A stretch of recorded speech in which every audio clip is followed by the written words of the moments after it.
Siyabingelela mbukelo khona ekhaya. Ubengela kumthandla mina eMpumalanga ePetritive.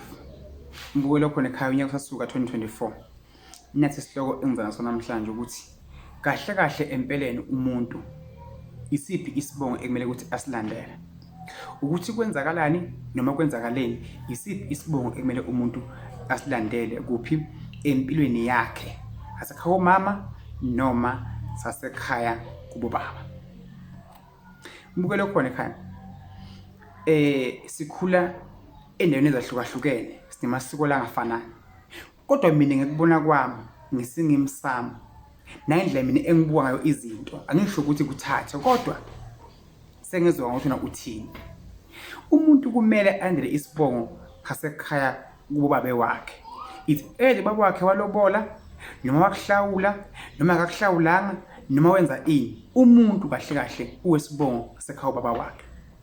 Empeleni zombili lezibongo zihambisana naye lo muntu, especially kakhulu uma ungumuntu wesilisa. Isibongo sakini kumele indaba yaso ilungiswe, ugcine ubize sona straight njengoba sinjalo. Ngoba uma wena umuntu wesilisa ushaya isibongo sakho mama wakho ushone, ingane zakho yize isibongo owusibiza wena sakho mama wakho, daleka inkinga lapho. Lento ibese yakha uhlangana kwezinto.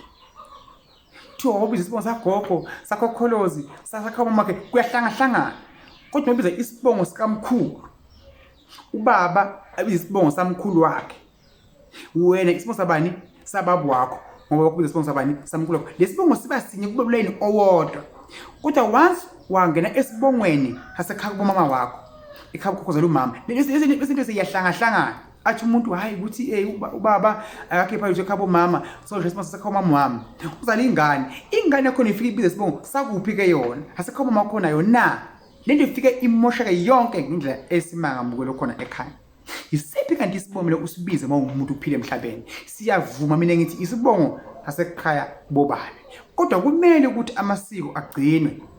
Abantu besilisa bagcine babakhokhela labo bantu esuke babazala okungabantwana babo empilweni, ngoba lento le ifike ibe inkinga mase sibheka inhlola. Uvathi umuntu kuthiwa mine isibongo sisebenza kakhulu noma isibongo esikahle for mine asekhaya umama because ekhaya umama ngikhulele khona baba khiphanga lutho. No, into eyenzakala kwesinye isikhathi thola ukuthi isibongo asekhaya kubaba vele sinenhlanhla enkulu ekhaya baba wakho, bosoma business, babomncane wakho, babomkhulu wakho basebenza kahle, amaphoyisa, amathishela, abanye uyabona. Ngapha ekhaya bomama akekho ongqono empilweni. Umama wakho, ubamncane wakho, umamkhulu wakho abekhe engathini enhlanhleni. So mase sihlola sesibuka phansi, sesathola ukuthi wow, nasi sibonga sihamba phambili. Sasekhaya baba wakhe noma thiwa baba wakho iphanga lutho kuwe, but isedla ekhaya baba wakho linenhlanhla ngoba lezibongo zethu azikwazi ukuba nenhlanhla ngokufanana. Usuke kuyilakhi nje that try to umuntu kuthiwa kuya ngani mfana uzala ama twins, mhlawumbe ngabe ekhaya kini liningi labantu bakhona banenkinga ithola ama twins uma bazala abantwana mbukelo khona ekhaya. Lento le ihamba ibese iya kuphi elifuzweni. So le ndaba yesibongo iyashaya kakhulu, baningi abantu abalimazile indaba yesibongo.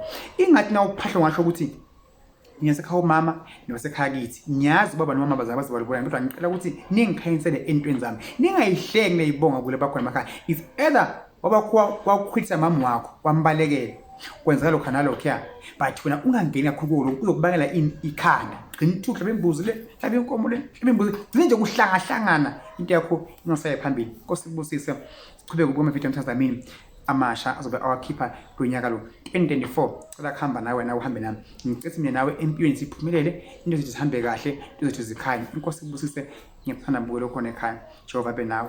Ngisepitifu hlala eMpumalanga, ngilungisa izinto, inkinga zabantu, siyangena emanzini empophomene, ngiyabakhulekela abantu. Umuntu uyasizwa, umuntu uyasetshenzwa. Khasuka nje unyaka suka mbukelo khona ekhaya ngoba mase iphambili ngosakwazi ukuyigova izokushiya.